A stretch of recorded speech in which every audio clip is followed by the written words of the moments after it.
Assalamualaikum warahmatullahi wabarakatuh.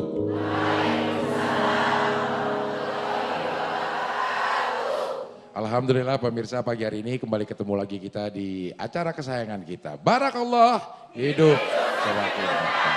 Amin. Dan pagi hari ini kita akan membahas tema tentang kenakalan remaja buat hati nestapa. Kali ini sudah banyak jamaah yang hadir di sini, saya akan perkenalkan dulu. Oke, yang pertama adalah majelis taklim dari Masjid Raya Al-Mi'raj Bogor.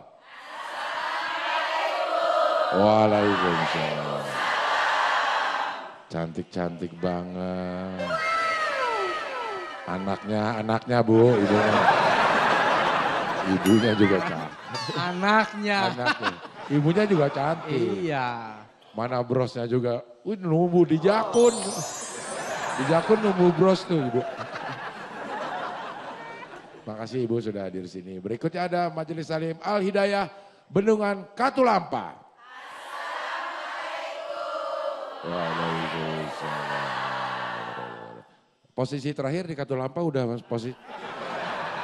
Ini wilayah yang sangat menentukan bagi Jakarta. wilayah Jakarta. Betul. Jadi kalau Jakarta kondisi seperti apa, rujukannya Katulampa. Betul. Luar biasa ini. Kalau orang Katulampa marah dijebol semua, habis kita. Selesai sudah. Iya. Yang dikirim ya, air. Air semuanya. Maaf ya, saya nggak, orang Jakarta nggak macem-macem lah sama Ibu. Ampun sama orang Katulampa, ampun iya. kita udah. Berikutnya ada siswa-siswi SIBS Genung Gelis.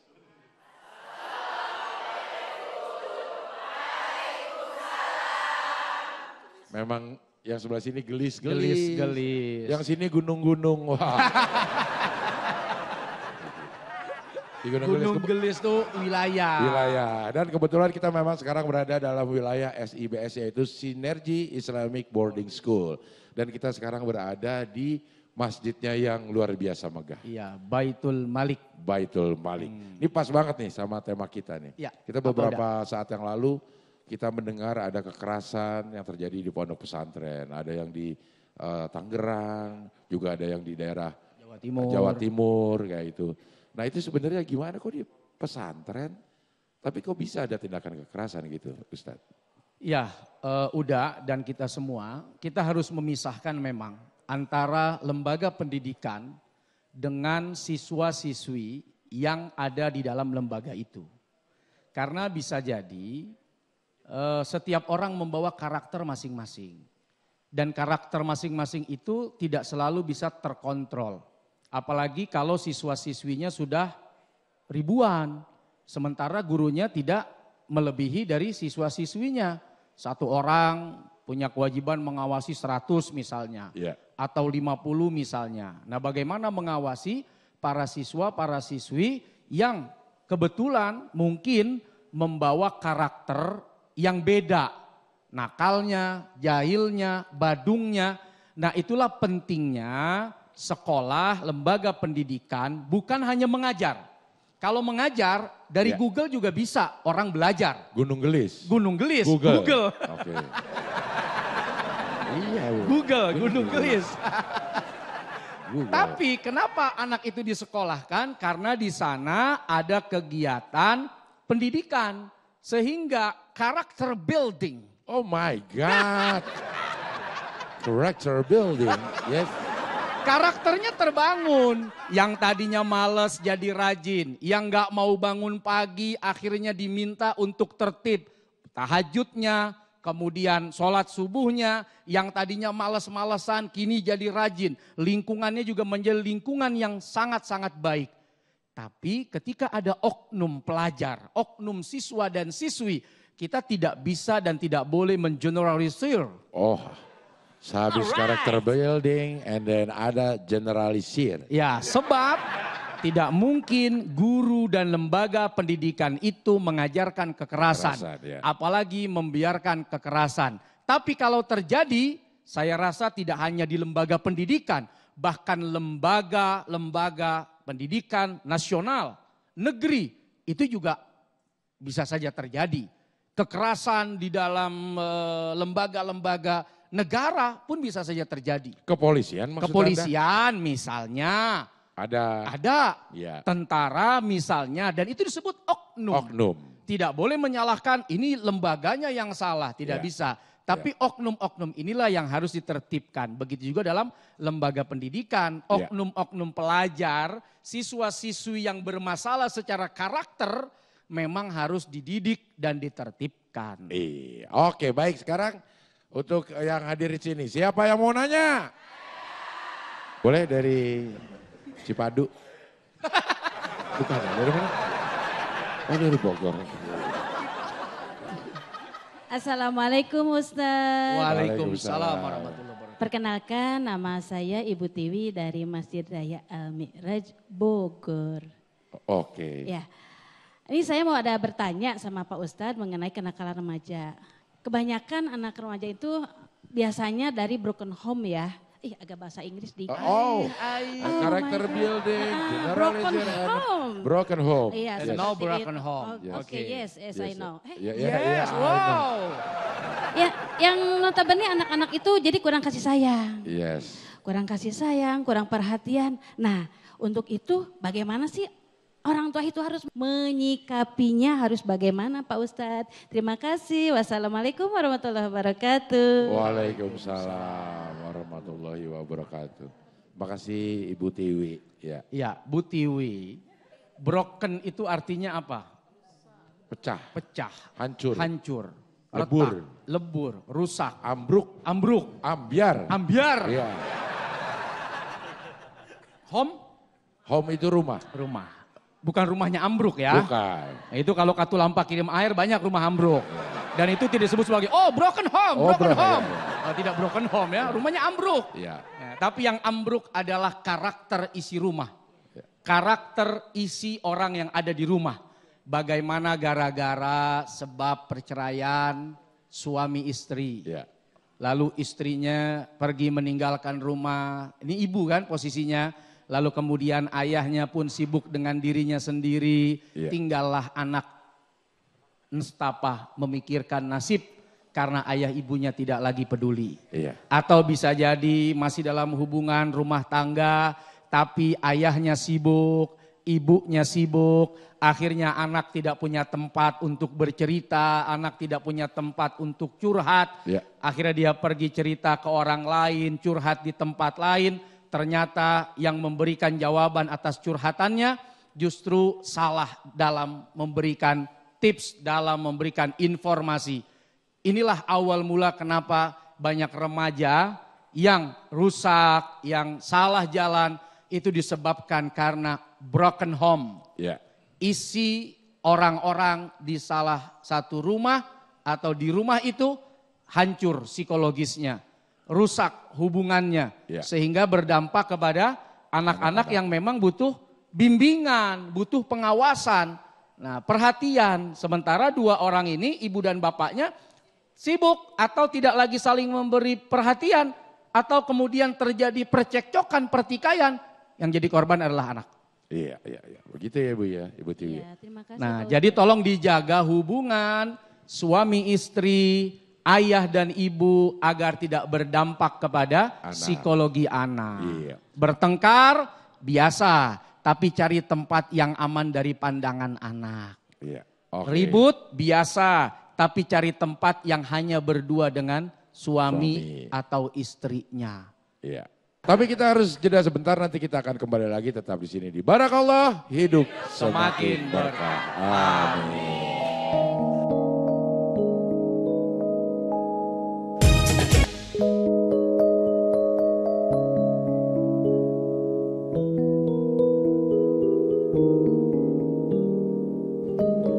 Pemirsa, kita lanjutkan lagi. Barakallah, hidup semakin berkah. Amin. Kita masih membahas tema tentang kenakalan remaja membuat atau bikin hati nestapa. Kita masih ada di SIBS, Sinergi Islamic Boarding School yang di daerah Gunung Gelis. Kita ada di Masjid Baitul Malik.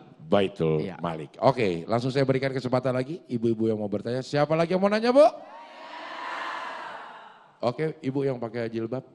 Semua juga pakai jilbab. Coba ibu yang tidak lagi muda. Wah. Semua juga tidak lagi muda. Kan lebih tua daripada saya. Benar. Boleh silakan dari Katulampa. Assalamualaikum warahmatullahi wabarakatuh. Waalaikumsalam warahmatullahi wabarakatuh. Perkenalkan, nama saya Ibu Ooy dari Majelis Taklim Al-Hidayah Katulampa Bogor. Oke Ibu Ooy. Mau nanya Bu Pak Ooy. Ustadz, Iya Bu Ooy. sekarang ini kan ngeri dengan kenakalan remaja. Nyeri Ibu di mananya? Ngeri, takut. Oh takut, oke. Ya. Bu Dan Ooy. saya ini masih mempunyai anak yang masih kecil. Iya, Dan tentunya nanti akan beranjak dewasa. iya. Apa yang harus saya siapkan kepada anak saya untuk menghadapi masa remajanya nanti. Sekian Bu Pak Ustadz, terima kasih. Wassalamualaikum warahmatullahi wabarakatuh. Waalaikumsalam warahmatullahi wabarakatuh. Kekhawatiran ibu dan bapak yang punya anak memang sudah disinyalir. Iya, bahasanya susah-susah ya. Disinyalir.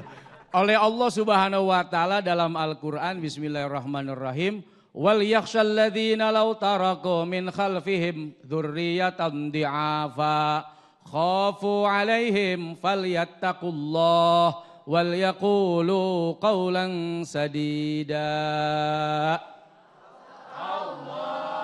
Justru kekhawatiran itu udah akan membangun ibu dan bapak semangat mendidik anak. Allah yang suruh bahwa kita harus punya rasa khawatir ketika kita punya anak, punya keturunan. Apa yang dikhawatirkan kalau anak kita lemah? Ya, apanya yang lemah? Imannya, ilmunya, akhlaknya. Maka SIBS, Synergy Islamic Boarding School, menjadi tempat untuk menguatkan 3 pondasi itu. wow, Sadar ibu tidak memiliki ilmu. Sadar bapak tidak paham dengan 3 hal itu. Karena dulu waktu muda, remaja, sibuk cari duit, sibuk cari jodoh, sibuk meniti karir, sampai lupa belajar agama. Ada banyak tempat untuk memberikan pendidikan. Iya. 3 tadi, iman, ilmu, akhlak. Maka persiapkan mental ibu. Apalagi selain mental? uang. Lah iya dah. Iya dong. Kan Memang. ibu bapak kerja. Betul. Kalau ditanya buat siapa kerja? Buat anak. Buat anak. Salah satu hal yang paling penting adalah membelanjakan anak dengan pendidikan. Nah, Ya, titipkanlah di tempat-tempat yang mampu membangun 3 hal itu. Sehingga kekhawatiran ibu mudah-mudahan terjawab bahwa anak insya Allah jadi hebat, soleh-solehah, bahkan berakhlakul karimah. iya. Ah. Terima kasih Ibu Ooye. Oh. Ooye. Itu kalau dipanggil, oi. Ibunya selalu nengok ya. Tengok, iya. Terima kasih Pak Ustadz. Iya ibu. Emang Ibu, kalau boleh tahu nama panjangnya siapa Bu? Ibu Oy. Oi. Karena O-nya banyak jadi oi. Pendeknya Oy. Iya, iya. Oke, baik. Siapa lagi yang mau nanya? Nama saya Bu Heni dari Majelis Taklim Al-Midrat Masjid Raya Bogor. Iya, Almirdad. Bukan. Al-Midrat. Udah bukan. Apa? Almigren. Bu. Almiraj. Almiraj. Iya, Almiraj. Begini Pak Ustadz, di zaman sekarang ini pergaulan anak-anak remaja sangat miris sekali pergaulannya saat ini. Kadang-kala ada anak-anak yang di bawah umur masih SMP sudah hamil. Oh. Dan itu akibat dari pergaulan bebas anak-anak kita yang mungkin tidak terkontrol dengan orang tuanya. Iya. Nah, kita sebagai orang tua, bolehkah kita membatasi pergaulan anak-anak kita? Iya. Dan bagaimana Pak Ustadz cara kita mendidik anak dengan ala Rasulullah? Ya. Assalamualaikum warahmatullahi wabarakatuh. Waalaikumsalam warahmatullahi wabarakatuh. Pergaulan bebas Ustaz. Gimana caranya kita? Ya. Boleh membatasi nggak? Pokoknya lo nggak boleh keluar. Ya, Memang sekarang kondisinya beda dengan kondisi kita di masa lalu ya. Iya. Ibu, udah. Kalau dulu pergaulan itu pasti terbatas. Iya. Dengan orang-orang yang kita ketahui. Lu main sama siapa? Oh, sama anak kampung sebelah. Siapa itu anak? Oh, si anak itu Bandar Togel. Waduh. Wah, awas lu jangan main sama dia. Langsung mesen tuh. Tapi nitip saya masang. Semalam mimpi apa lu? Wah, lu gaul sama siapa? Sama dia. Siapa itu dia? Oh, tukang sabung ayam. Lu jangan ikut-ikutan.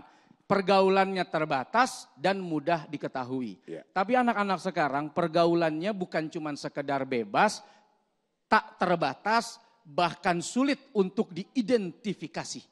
Identifikasi. Sulit diketahui. Kenapa? Karena media sosial. Iya. Banyak memberikan informasi tentang siapa, apa, dari mana, lintas negara, lintas provinsi, lintas wilayah. Bukan hanya bis yang antar provinsi. Antar kota. Antar kota. Akap. Akrab. Akap. Akap. Antar kota, antar provinsi. Ah, Singkatannya akap. Antar kota. Iya. Tapi media sekarang itu mampu melintasi wilayah apapun dan negara apapun. Iya. Nah, sehingga anak-anak kita sulit dikontrol keluar rumah. Nggak taunya bukan main sama anak tetangga. Iya. Bukan main sama anak kampung sebelah. Tapi main sama entah orang mana, entah dari mana, entah siapa. Maka penting memfungsikan seorang ibu dan bapak dalam pengawasan dan tanggung jawab untuk memberikan batasan. Nah, lebih baik Bu, hari ini ibu keras sama anak dalam urusan ini ya. Dan anak mungkin nangis, sedih. Ketimbang satu waktu nanti anaknya nangis, ibunya juga nangis. Karena apa? Karena terlambat dalam memberikan pengawasan dan pendidikan kepada anak-anak kita. Oke, baik. Masih ada kesempatan lagi untuk anak-anak. Silakan, siapa yang mau nanya? Silakan pinjam mic-nya. Bu Heni, siapa yang mau nanya? Assalamualaikum Ustaz. Waalaikumsalam warahmatullahi wabarakatuh. Perkenalkan, nama saya Muhammad Rafa Azami dari SMPIT Sinergi Islamic Boarding School Bogor. Saya mau bertanya Ustaz, kan belum lama ini kan viral tuh, ada sekelompok mahasiswa yang joget-joget musik koplo dalam masjid. Terus dapat kecaman banyak tuh dari orang-orang banyak. Yang seperti itu gimana ya Ustaz? Yang seperti itu kayak gimana? Syukron. Wassalamualaikum warahmatullahi wabarakatuh. Waalaikumsalam warahmatullahi wabarakatuh. Lancar ya? Luar biasa ini. Ini tanyanya lancar, udah PD-nya tuh ada gitu. Wah, ini apa karena sekolah di SIBS? bisa jadi. Karakternya terbangun ya. Iya. Nggak boleh takut, nggak boleh malu Betul. dalam menyampaikan kebaikan kebenaran. Orang itu bisa dinilai bukan cuma dari cara menjawab. Dari cara bertanya aja orang udah ketahuan. Nih, ini anak pinter nih. Benar. Ya kan? Enggak ya? Jadi mending nanya apa mending jawab? Bener, ya kan ada yang mau jawab. Ini nanya, Rafa nanya, Ustadz jawab. Udah kelihatan pinternya pas Udah nanya. kelihatan pinternya. Tinggal yang jawab nih. Iya, masjid itu kan rumah Allah. Tempat mulia. Tempat di dalamnya ibadah. Kebaikan demi kebaikan. Dan semua bernilai pahala di sisi Allah Subhanahu wa ta'ala. Tempat orang zikir, tempat orang belajar, tempat orang sholat, tempat orang majelis dan lain sebagainya. Yang isinya semua kebaikan dan ibadah. Maka tidak pantas, tidak layak rasanya kalau apalagi sampai joget koplo. Karena koplo itu berlebihan, berlebihan jogetnya. Nah, joget yang berlebihan ini justru membuat masjid, ya kalau bahasa gampangnya apa ya, ada pelecehan lah terhadap tempat yang sakral ini gitu loh. Karena bukan tempatnya dan itu zalim. Nah, kalau bicara soal lentur-lenturan kayak apa ya, kalau joget apa itu namanya? Tari apa itu? Kalau Arab itu? Tari bukan belly dance. Whirling. Kayak orang main apa namanya? Adroh ya? Iya. Itu kan tarian-tarian kecil. Ya, Dulu ya di masa Nabi SAW itu orang-orang Habasah juga itu latihan tari perang di dalam masjid. Tapi udah kebayang lah tarian macam apa. Tidak koplo. Tapi tarian yang ya Arabian juga kalau begini-begini juga ya jangan. Bagaimana? Begini-begini kan ada. Iya, Bukan iya. soal ini dari Arab, ini bukan Arab. Iya. Tidak.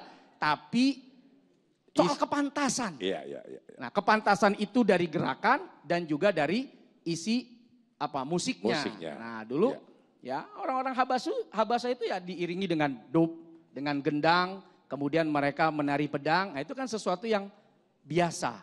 Nah, di kita juga ada kok tarian-tarian yang adat tapi masih wajar. Tari saman misalnya. Tari saman. Masih Anak-anak wajar. kita juga kadang-kadang tampilnya di masjid. Iya. Nah, itu kan wajar. Iya. Tari saman karena tari saman itu ini apa? Dari Aceh. Aceh itu kan. Iya. Nah, udah kehabisan alat, Iya. akhirnya pakai tangan sudah. Pak tok. Iya, iya, iya. Artinya orang Indonesia itu cerdas. Cerdas. Walaupun tidak ada gendang, walaupun tidak ada alat, dia pakai tangan itu bisa menjadi tarian yang istimewa. Nah, itu mungkin masih dianggap wajar dan pantas. Jadi kita mesti lihat sisi kewajaran dan kepantasan. Ya. Itu aja udah bisa kita nilai. Oke, begitu ya Rafa.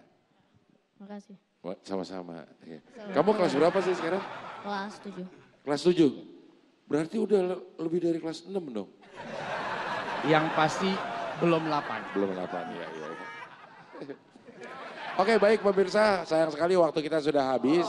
Mudah-mudahan kita bisa ketemu lagi ya di episode-episode mendatang di Masjid Baitul Malik di SIBS ini. Dan buat Anda pemirsa yang ingin bertanya atau curhat tentang masalah apapun, silakan kirim pertanyaan Anda di kolom komentar Instagram kami di Barakallah SCTV_.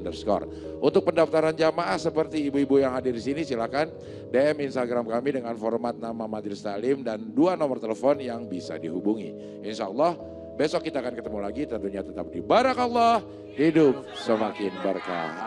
Amin. Wassalamualaikum warahmatullahi wabarakatuh.